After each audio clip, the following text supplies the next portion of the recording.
강경화 외교부 장관 후보자에 대한 야당들의 반대를 넘어서서 대통령이 그를 임명하면 정해 주쟁까지 말하며 압박하는 것은 참으로 받아들이기가 어렵습니다. 장관 등 그 밖의 정부 인사는 대통령의 권한이므로 대통령이 그대로 임명할 수 있게 되어 있습니다. 강경화 후보자는 제가 보기에 당차고 멋있는 여성입니다. 우리도 글로벌한 외교부 장관을 가질 때가 되지 않았습니까? 국제사회에서 인정받는데 한국에서 자격이 없다면 어떻게 납득할 수 있겠습니까?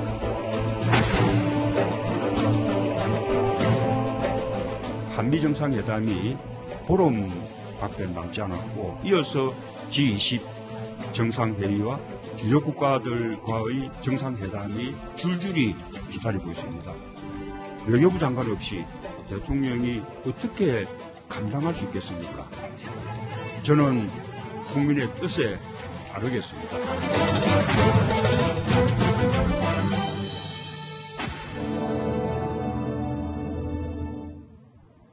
네, 화면에 보신 것처럼 오늘 문재인 대통령이 수석 보좌관 회의를 열고 강경화 장관 후보 임명에 대한 강한 의지를 밝혔습니다. 주요국 정상회담이 줄줄이 기다리는데 외교장관 없이 어떻게 감당하겠냐라고 언급하면서 야당의 태도에 대해서 작심하고 비판을 했습니다. 자, 문재인 대통령 입장에서는 작정을 하고 할 말을 다 했다.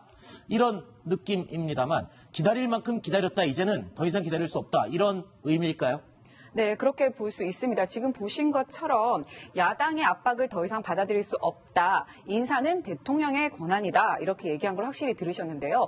당초에 우리 수석 보좌관회의 이 시작되기 전까지만 해도 문재인 대통령 이 수석들과 함께 얘기를 하면서 굉장히 화기애애한 분위기였습니다. 그런데 이제 자리에 앉자마자 오늘은 내가 얘기 좀 하겠다라고 하면서 갑자기 웃음기가 사라지고 굉장히 단호한 표정으로 이런 얘기를 한 건데요. 들어보시면 왜 야당만 반대하느냐? 라고 하면서 작심하고 야당을 비판하면서 나는 그대로 하겠다라는 의지를 굉장히 강하게 밝힌 겁니다. 네. 일단은 뭐 야당에 대한 비판까지 한 걸 보면 진짜 작정을 한 게 티가 났던 것 같습니다. 그렇죠? 정당성을 이야기한 것까지는 이해가 되지만요. 야당들의 반발도 지금 만만치가 않습니다. 그렇죠. 야당들은 대통령이 선전포고를 했다. 네. 그래서 야3당은 대통령한테 강경화 후보자를 임명하는 것을 대통령이 재고해라라고 다시 요청을 했거든요. 네. 지금 문 대통령 언급을 봐서는 이 장관 후보자에 대해서 임명권은 기본적으로 대통령이 있다. 네. 그러니까 야당이 거기에 대해서 뭐라고 하든 간에 임명을 하겠다라는 그런 의지인데 저는 아쉬운 것이 일단 이 강경화 장관 후보자 같은 경우는 야3당이 공통적으로 지금 부적격을 이야기를 하지 않았습니까? 네. 그렇다면 물론 법적으로 봤을 때는 뭐 대통령이 임명해도 아무 문제가 없습니다. 네. 하지만 이 법적인 논리만 가지고 따질 것이 아니기 때문에 정치적인 여러 가지를 생각을 한다면 향후의 추경 문제든 뭐 정부 조직국 개편 아니든 생각을 한다면 조금 더 정치력을 이 부분에서 발휘를 하면 더 좋지 않았을까 하는 아쉬움이 네. 있습니다. 그런데 지금 마지막에 국민의 뜻에 따르겠다라고 말을 하는 걸 보면 그만큼 자신이 있다. 이렇게 이해를 할 수가 있는 것 같은데요. 야당에서는 또 지금 지지율 또 여론만 믿고 너무 마음대로 하는 게 아니냐 이런 비판도 물론 받고 있습니다만요. 예, 국민의 뜻에 따르겠다 하는 거는 이제 가장 기본적으로는 자신의 어떤 지지율, 네. 지금 84.1%까지 올라갔다가 이제 78%로 떨어지긴 했지만 어쨌든 아주 상당히 높은 지지율이잖아요. 그리고 네. 또 강경화 후보를 과연 인사청문회에서 통과시켜줘야 되느냐 아니느냐 이거에 대한 국민 여론조사도 실제로 62% 이상이 해주는 게 좋겠다. 그리고 반대는 오히려 30%였습니다. 네. 다만 그럼에도 불구하고 대통령이 이제 당차고 멋있는 여성 그리고 글로벌한 인물 이렇게 얘기를 했잖아요. 그런데 지금 문재인 대통령이 5가지 인사 기준 결격 사유를 넣은 것 중에 기본적으로 여자기 때문에 병역을 빼고 나면은 3개는 기본적으로 들어가 있거든요. 4개 중에 3개는 기본적으로 들어가 있어요. 그것도 아주 좀 어떻게 보면 좀 비열하다고 할 정도로 좀 죄질이 좋지 않은 그런 내용이다. 예를 들면 뭐 부하하고 같이 회사를 만들어가지고 8천만 원을 같이 넣었는데 6천만 원을 부하한테 내게로 했다든지 뭐 여러 가지 좀 위장전이 또 아주 그 자리가 여러 사람이 쓰는 그런 위장전이 하는 자리고 네. 이런 부분인 것을 봐서 이거를 대통령이 이거는 야당이 나를 압박한다 이렇게 얘기하고 나도 강행하겠다 이렇게 얘기하는 건 맞지 않은 것 같아요. 오히려 그거보다는 내가 처음에 대통령 되기 전에 여러 가지 인사 결격사항 5개를 얘기했는데 이런 것들을 지키지 못해서 좀 아쉬운데 이 부분 죄송스러운데 좀 이번에는 한번 좀 강경화 장관 후보자인데 꼭 필요한 사람이니까 한번 꼭 해줬으면 좋겠다. 이렇게 얘기를 하는 게 어땠을까 이런 네. 생각을 해봅니다. 손수호 변호사는 생각이 조금 다를 수도 있을 것 같은데요. 어떻습니까? 네, 여러 가지 여론조사가 이제 모든 그 사안에 대한 정답을 보여주는 것은 아니겠죠. 하지만 상당히 시사하는 점이 좀 많을 수도 있습니다. 왜냐하면 이제 언론에서 굉장히 여러 가지 문제 제기를 했고 또 야당도 청문회 과정에서 아주 맹공을 펼쳤습니다. 그런데 강경화 후보자 임명에 동의하는 여론이 청문회 하기 전보다 오히려 청문회가 끝난 다음에 더 높아졌거든요. 이런 점이 무엇을 말하겠느냐.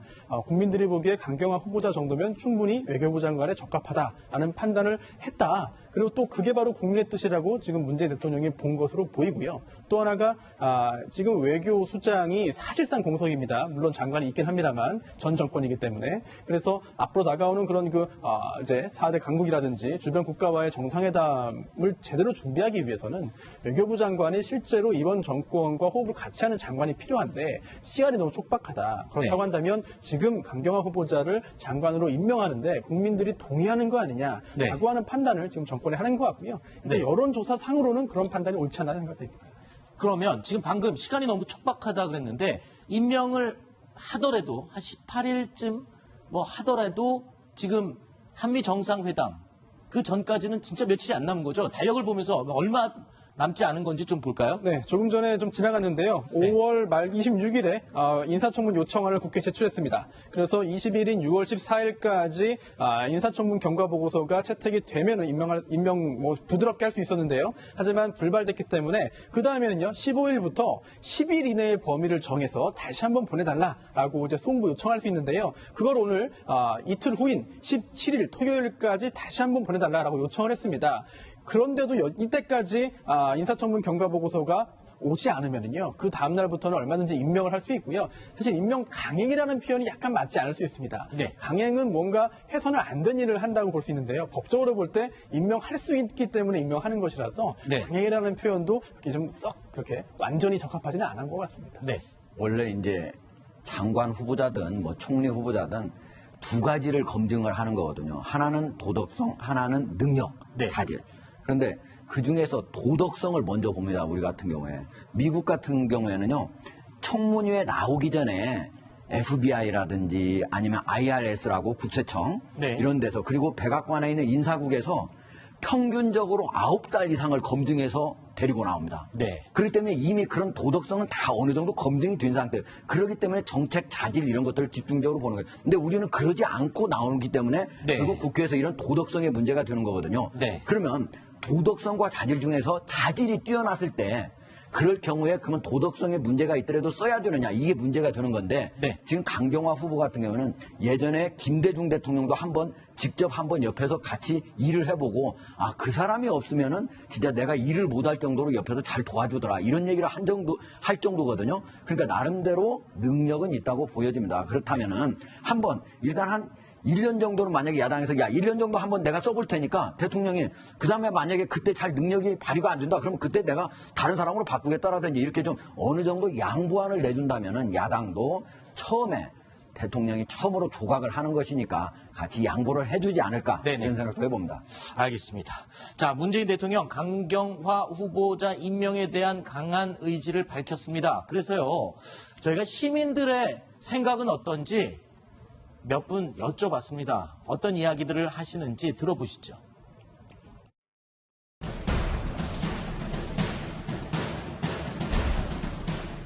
따져본다고 하면은 품격도 있을 수 있지만 유엔 무대에서 이렇게 활동했던 그런 축적된 그 경험이 있으니까 잘 할 것 같은 느낌이 들어서 저는 괜찮다고 생각을 합니다.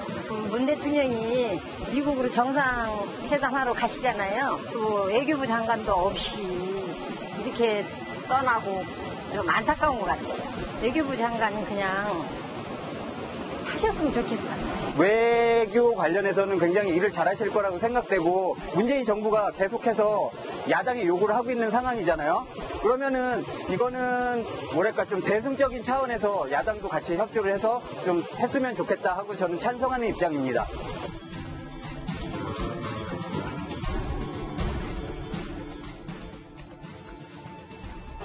그것만은 안 될 것 같아요. 그걸 청문회를 할 때 또 모든 것이 거짓말로 드러나고 그러잖아요. 혹시 시인도 안 하고 거짓말 했다가 나중에 도둑거리고 어떡하면 야삼당이 반대하기는 청와대에서 강행으로만 임명한다면은 앞으로 아마 정치는 굉장히 험하게 될 것 같아요. 그 후보는 저는 그 자격이 없다고 생각합니다. 국민 여론위원회는 뭡니까? 문재인 대통령을 뽑아준 사람들을 토대로 다시 여론조사를 하는 거기 때문에 그거는 그 여론조사는 솔직히 해서 믿을 수가 없는 것이고요. 그 사람이 자격이 있느냐 없느냐가 따져야지 무조건 여론조사만 가지고서 밀어붙여야 된다. 그것은 절대로 있을 수가 없는 얘기입니다. 네, 시민들의 이 강경화 장관 후보자 임명 찬성, 반대 입장을 골고루 들어봤는데 어떻게 들으셨어요, 하정대 의원님? 예. 이제 뭐 양쪽으로 갈려 있으니까. 네네. 그러나 어쨌든 아까 여론조사는 6대 한 3 정도로 네. 예, 한 찬성 쪽에 2배 정도 많지 않습니까? 네. 그런데 문재인 대통령이 이렇게 인사청문회에서 이제 문제가 생긴 거는 문재인 대통령이 너무 아주 엄격하게 5가지 기준을 정해놓기 때문이에요. 네. 지금 현재 그 전에 이명박 정부나 박근혜 정부에서 그럼 지금 현재 문재인 정부에서 내놓은 후보자들을 과연 그런 사람들은 다 잘랐느냐, 문제가 있는 사람, 그렇지 않았거든요. 네. 그러니까 문재인 대통령이 자승자박을 한 거다. 좀 어떻게 보면 현실에 조금 맞지 않게 너무 세게 기준을 높여놨기 때문에 이뤄진 일이기 때문에 문재인 대통령이 좀 죄송하다. 내가 조금 낮추려고 지금 실제로 국정기획 자문위원회에서 네. 하고 있잖아요. 그런 일들이 이루어지고 있으니까 좀 사과를 하면서 하면은 좀 잘 되지 않을까 이런 생각을 해봅니다. 네. 자, 그리고 오늘 현직 의원 출신 장관 후보자들 인사청문회가 진행이 됐고 또 진행이 되고 있습니다. 그런데 지금 김부겸, 김영춘 후보자 두 사람에 대해서는 다 진행이 됐고요. 지금 도종환 후보자에 대해서는 지금 진행이 아직 결정이 안 되고 있습니다. 앞에 두 후보자는 이미 임명이 되지 않았습니까? 그런데 도종환 후보자에 대해서는 조금 늦어지는데 뭐 이유가 따로 있답니까? 어떤 네. 얘기가 들립니까? 지금 뭐 의원 불패다. 지금 의원 출신 장관 후보자들은 다 지금 통과를 하고 있다. 이런 얘기가 나오고 있잖아요. 네. 그런데 왜 이 도종환 후보자 같은 경우에는 통과가 안 되느냐? 혹시 뭔가 문제가 있는 거 아니냐? 이렇게 생각하실 수도 있는데 사실은 그게 아니라 지금 이 여당 간사, 교문위 여당 간사인 유은혜 의원 간사가 시아버지 상을 당했습니다. 그래서 회의를 열 수 있는 상황이 아닌 거죠. 그러다 네. 보니까 오늘 회의를 열지 못했고 내일 전체 회의를 열어서 이 인사청문회 보고서를 채택을 할 예정이라고 합니다. 네. 하지만 지금 좀 전에 보셨던 것처럼 지금 대통령이 강경화 후보자에 대한 강행 의사를 밝혔기 때문에 지금 야당들이 굉장히 화가 난 상태잖아요. 네. 그래서 내일 어떻게 될지는 모르는 거죠. 그런데 참 국회의원들도 좀 신기했던 모습이 강경화 후보자의 임명 강행 의지를 밝히자마자 굉장히 예민한 반응을 보이면서도 국회의원 출신 후보자들에 대해서는 임명을 쉽게 그리고 청문회도 굉장히 화기애애한 분위기에서 부드럽게 진행이 됐거든요. 자, 이 부분에 대해서는 팔이 안으로 굽는 게 아니냐, 너무 의원들끼리 자기네 식구 봐주기 아니냐 이런 이야기도 없지는 않습니다. 자, 그리고 오늘 이 청문회 자리에서요. 조금 어제 청문회였나요? 네, 어제 청문회였습니다. 어제 청문회에서 조금 당황스러운 장면이 있었습니다. 화면으로 함께 보시죠. 무형문화재가 다 있는데 우리 태권도는 1억 명이 넘는 동호회를 가지고 있으면서도 명인 지정이 안 돼 있습니다. 그 외국에 나가보면은 세종학당이라는 것이 있습니다. 거기서 태권도를 가르쳐준다 그러면 많이 몰려듭니다. 태권도를 시작한 처음부터 차렷, 한국말을 합니다. 차렷 경례, 국회장 경례합니다. 차렷, 사원리에 대한 경례합니다. 그리고 품시 시작합니다. 그리고 예를 들어서 이렇습니다. 제가 잠깐 시범. 시합을 할 때입니다. 한국말. 준비! 시작! 그리고 상대방이 망쳤으면 막! 참! 경고하라! 이렇게 합니다. 태권도를 너무나 정상을 가져서 우리 장관 후보자께서 정말 애국심을 가지고 유념해서 지원 잘하시고. 네. 아시겠죠? 네. 하시죠? 예. 열정을 가지고 아주 생동감 있게 질의를 하셨습니다. 네, 소정섭 전 시사저널 편집국장께서는 이 화면 어떻게 보셨습니까? 왜 이동수 의원이 저렇게 태권도에 애착을 보인 겁니까? 일단은 과연 저 자리에서 저렇게 했어야 될까? 네. 하는 그런 생각은 드는데 이동섭 의원이 제가 살고 있는 데서 멀지 않은 곳에 그래요?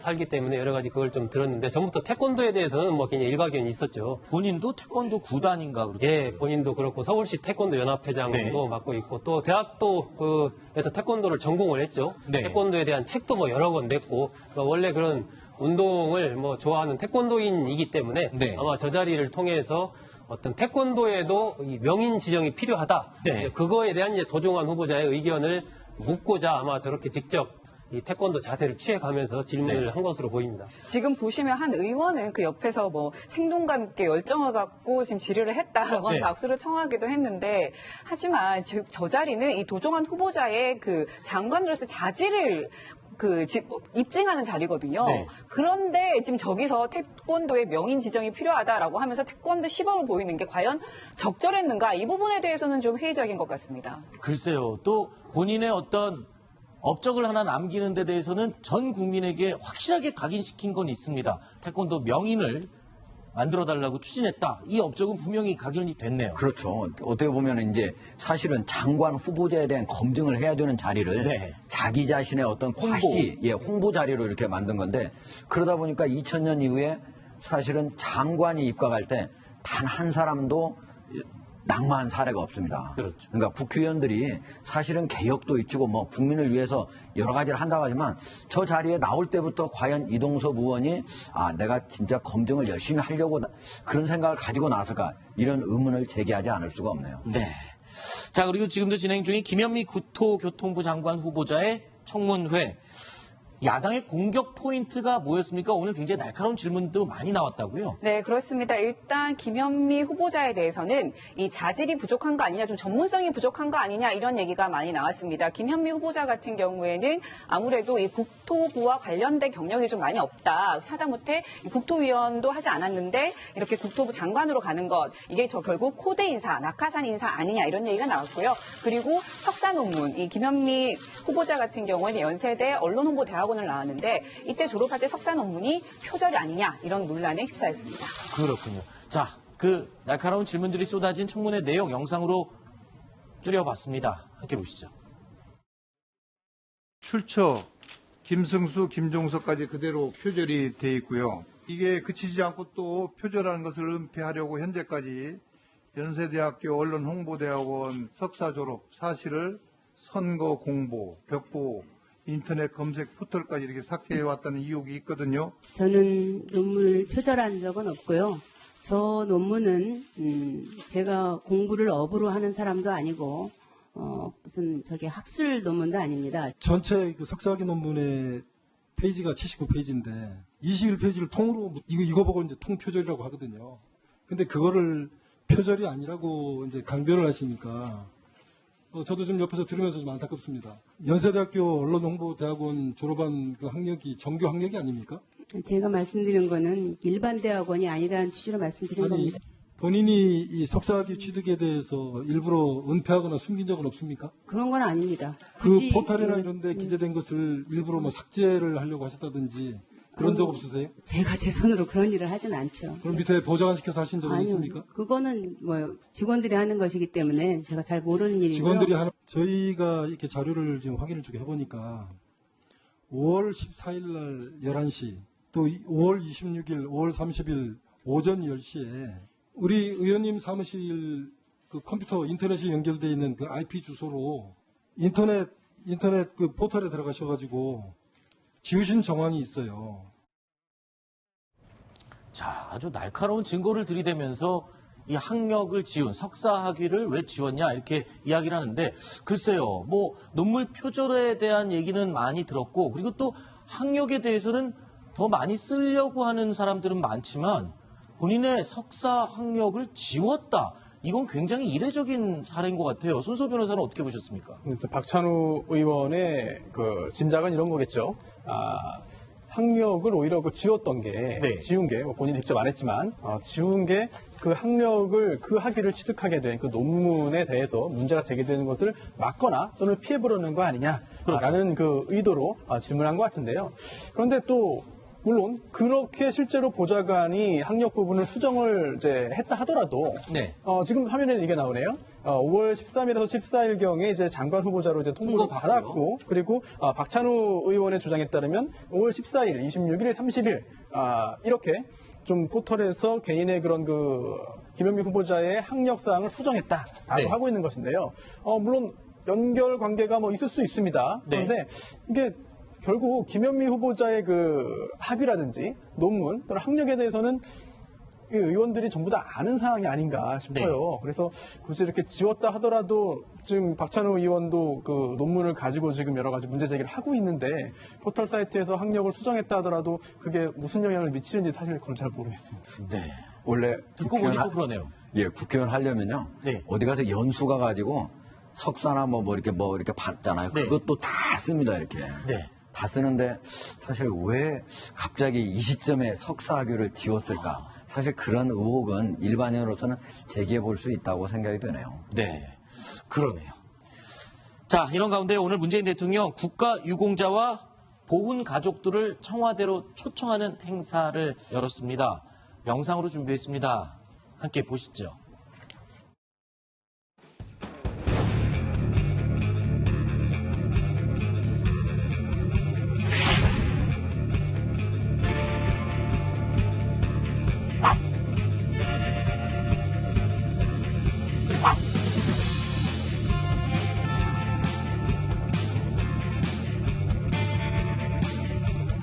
존경하는 국가유공자와 보훈가족 여러분, 안녕하십니까? 국가를 위해 헌신한 여러분 한 분 한 분이 바로 대한민국입니다. 보훈 잘하는 나라가 안보 잘하는 나라입니다. 그렇지 않습니까? 앞으로 대통령님과 함께 힘을 모아드리겠습니다.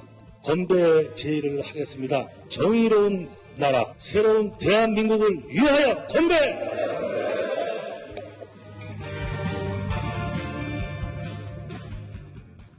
자, 오늘 손님들에 대해서 문재인 대통령 내외가 굉장히 극진히 대접을 했다고요. 대접이 너무 극진해서 시간도 늘어났다 그러는데 어떤 내용입니까? 네, 일단 첫 번째로 순서가 좀 달랐는데요. 그동안 보통 참석자들이 먼저 입장을 해서 자리에 앉아 있으면 그 후에 다 정돈된 후에 대통령이 입장하는 게 통상적이었습니다. 그런데 오늘은 반대였습니다. 오히려 문재인 대통령 부부가 먼저 와서 보훈가족들이 장소에 입장하는 것을 기다렸다가 저렇게 일일이 악수를 하는 그런 장면을 봤는데요.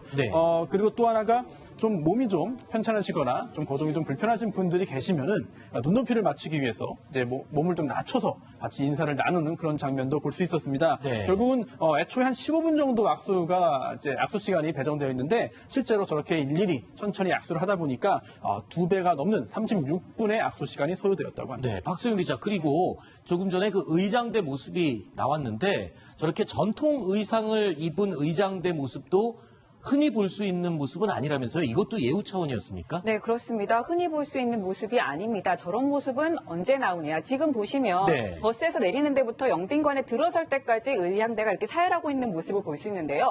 이런 모습은 외국의 국빈이 우리나라의 그 청와대를 방문했을 때만 볼 수 있는 모습입니다. 그렇군요. 바로 저 모습이죠. 네, 그렇습니다. 그런데 이번에 이 유공자분들이 청와대를 방문했을 때 이렇게 한 거죠. 민간인 초청 행사에서는 최초로 사열을 한 거라고 합니다. 이런 모습은 아마 대통령이 이 국가 유공자들이 그만큼 존중하고 또 제대로 대접을 받아야 된다. 이런 마음이 담긴 게 아닌가 싶습니다. 그렇군요. 사실 문재인 대통령이요. 그전에 이제 미국 같은 데는 보면은 오바마 대통령이 백악관의 청수부하고도 이렇게 주먹으로 맞대고 이렇게 인사를 한 적이 있고 또 어린애는 머리가 곱슬곱슬한지 한번 만져보자고 하니까 자기가 90도 이하로 쫙 해서 한번 만져보라고 한 적도 있잖아요.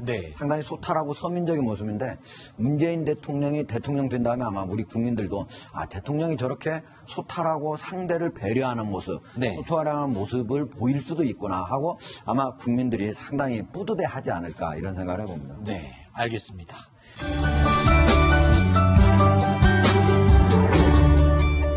있지만 전 정권이기 때문에 그래서 앞으로 다가오는 그런 이제 4대 강국이라든지 주변 국가와의 정상회담을 제대로 준비하기 위해서는 외교부 장관이 실제로 이번 정권과 호흡을 같이 하는 장관이 필요한데 시간이 너무 촉박하다. 그렇다고 한다면 지금 강경화 후보자를 장관으로 임명하는데 국민들이 동의하는 거 아니냐라고 하는 판단을 지금 정권이 하는 것 같고요. 여론조사 상으로는 그런 판단이 옳지 않나 생각됩니다. 그러면 지금 방금 시간이 너무 촉박하다 그랬는데 임명을 하더라도 한 18일쯤 뭐 하더라도 지금 한미 정상회담 그 전까지는 진짜 며칠이 안 남은 거죠. 달력을 보면서 얼마 남지 않은 건지 좀 볼까요? 네, 조금 전에 좀 지나갔는데요. 5월 말 26일에 인사청문 요청안을 국회에 제출했습니다. 그래서 21인 6월 14일까지 인사청문 경과보고서가 채택이 되면 임명 부드럽게 할 수 있었는데요. 하지만 불발됐기 때문에 그 다음에는요, 15일부터 10일 이내의 범위를 정해서 다시 한번 보내달라라고 이제 송부 요청할 수 있는데요. 그걸 오늘 이틀 후인 17일 토요일까지 다시 한번 보내달라라고 요청을 했습니다. 그런데도 이때까지 인사청문 경과보고서가 오지 않으면요, 그 다음 날부터는 얼마든지 임명을 할 수 있고요. 사실 임명 강행이라는 표현이 약간 맞지 않을 수 있습니다. 네. 강행은 뭔가 해서는 안 된 일을 한다고 볼 수 있는데요. 법적으로 볼 때 임명할 수 있기 때문에 임명하는 것이라서 강행이라는 표현도 좀 썩 그렇게 완전히 적합하지는 않은 것 같습니다. 네. 원래 이제 장관 후보자든 뭐 총리 후보자든 두 가지를 검증을 하는 거거든요. 하나는 도덕성, 하나는 능력, 사질. 그런데 그 중에서 도덕성을 먼저 봅니다. 우리 같은 경우에. 미국 같은 경우에는요, 청문회에 나오기 전에 FBI라든지 아니면 IRS라고 국세청 이런 데서 그리고 백악관에 있는 인사국에서 평균적으로 9달 이상을 검증해서 데리고 나옵니다.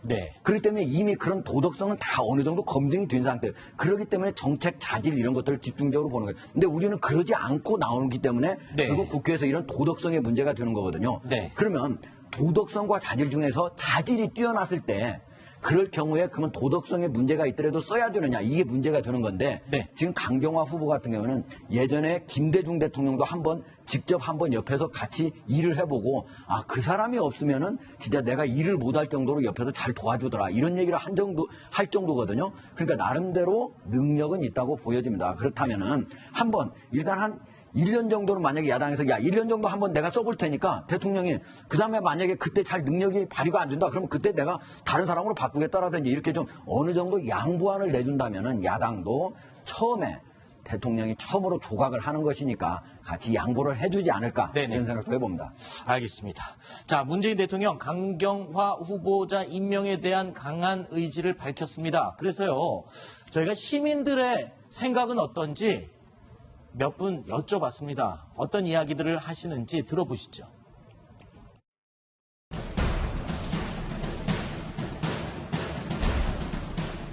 따져본다고 하면은 품격도 있을 수 있지만 유엔 무대에서 이렇게 활동했던 그런 축적된 그 경험이 있으니까 잘 할 것 같은 느낌이 들어서 저는 괜찮다고 생각을 합니다. 문 대통령이 미국으로 정상회담하러 가시잖아요. 또 외교부 장관도 없이 이렇게 떠나고 좀 안타까운 것 같아요. 외교부 장관은 그냥 하셨으면 좋겠어요. 외교 관련해서는 굉장히 일을 잘하실 거라고 생각되고 문재인 정부가 계속해서 야당에 요구를 하고 있는 상황이잖아요. 그러면은 이거는 좀 대승적인 차원에서 야당도 같이 협조를 해서 좀 했으면 좋겠다 하고 저는 찬성하는 입장입니다.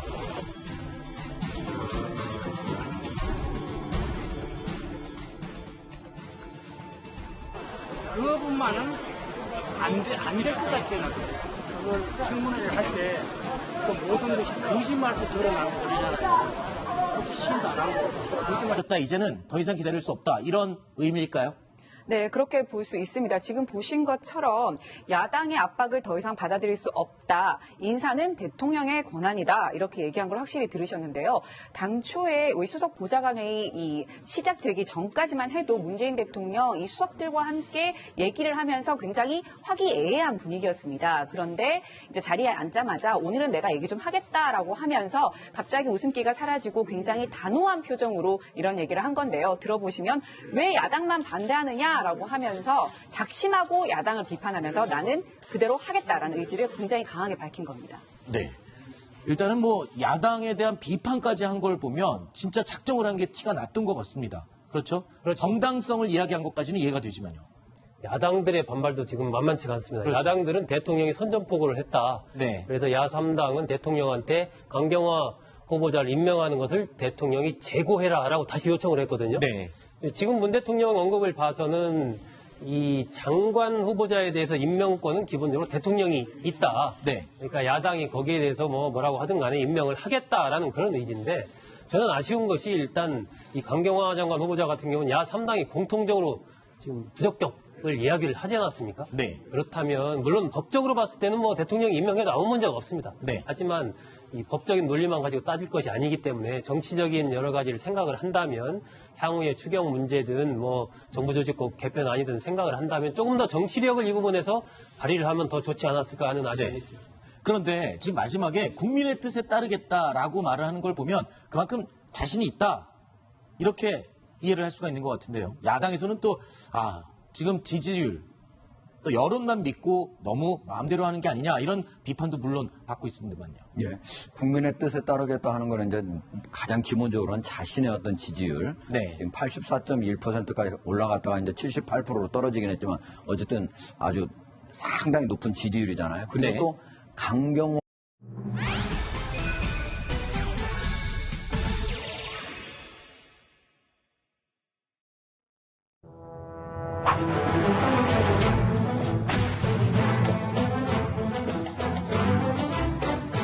강경화 외교부 장관 후보자에 대한 야당들의 반대를 넘어서서 대통령이 그를 임명하면 정의 주쟁까지 말하며 압박하는 것은 참으로 받아들이기가 어렵습니다.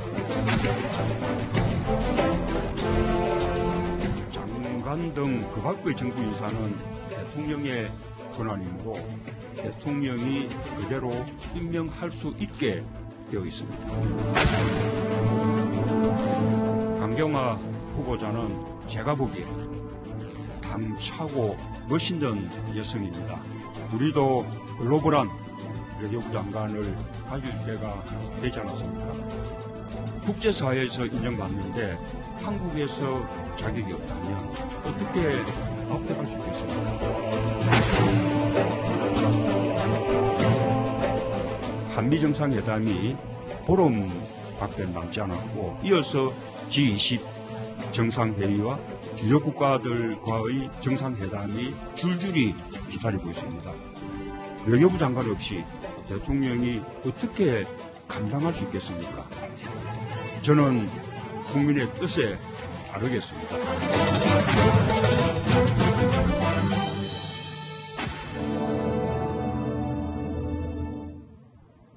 네, 화면에 보신 것처럼 오늘 문재인 대통령이 수석 보좌관 회의를 열고 강경화 장관 후보 임명에 대한 강한 의지를 밝혔습니다. 주요국 정상회담이 줄줄이 기다리는데 외교장관 없이 어떻게 감당하겠냐라고 언급하면서 야당의 태도에 대해서 작심하고 비판을 했습니다. 자, 문재인 대통령 입장에서는 작정을 하고 할 말을 다 했다. 이런 느낌입니다만 기다릴 만큼 강경화 후보를 과연 인사청문회에서 통과시켜줘야 되느냐 아니느냐 이거에 대한 국민 여론조사도 실제로 62% 이상이 해주는 게 좋겠다. 그리고 반대는 오히려 30%였습니다. 네. 다만 그럼에도 불구하고 대통령이 이제 당차고 멋있는 여성 그리고 글로벌한 인물 이렇게 얘기를 했잖아요.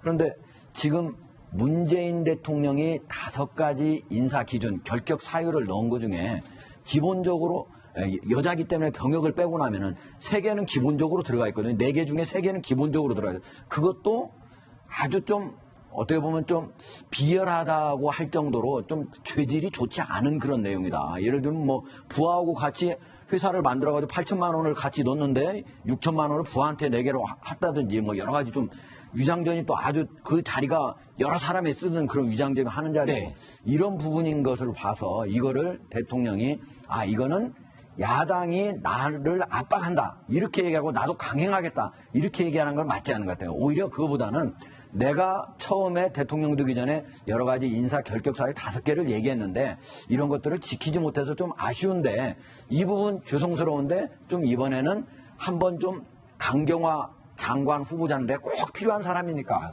한번 꼭 해줬으면 좋겠다. 이렇게 얘기를 하는 게 어땠을까 이런 네. 생각을 해봅니다. 손수호 변호사는 네. 생각이 조금 다를 수도 있을 것 같은데요. 어떻습니까? 네, 여러 가지 여론조사가 이제 모든 그 사안에 대한 정답을 보여주는 것은 아니겠죠. 하지만 상당히 시사하는 점이 좀 많을 수도 있습니다. 왜냐하면 이제 언론에서 굉장히 여러 가지 문제 제기를 했고 또 야당도 청문회 과정에서 아주 맹공을 펼쳤습니다. 그런데 강경화 후보자 임명에 동의하는 여론이 청문회 하기 전보다 오히려 청문회가 끝난 다음에 더 높아졌거든요. 이런 점이 무엇을 말하겠느냐. 국민들이 보기에 강경화 후보자 정도면 충분히 외교부 장관에 적합하다라는 판단을 했다. 그리고 또 그게 바로 국민의 뜻이라고 지금 문재인 대통령이 본 것으로 보이고요. 또 하나가 지금 외교 수장이 사실상 공석입니다. 물론 장관이 있긴 합니다.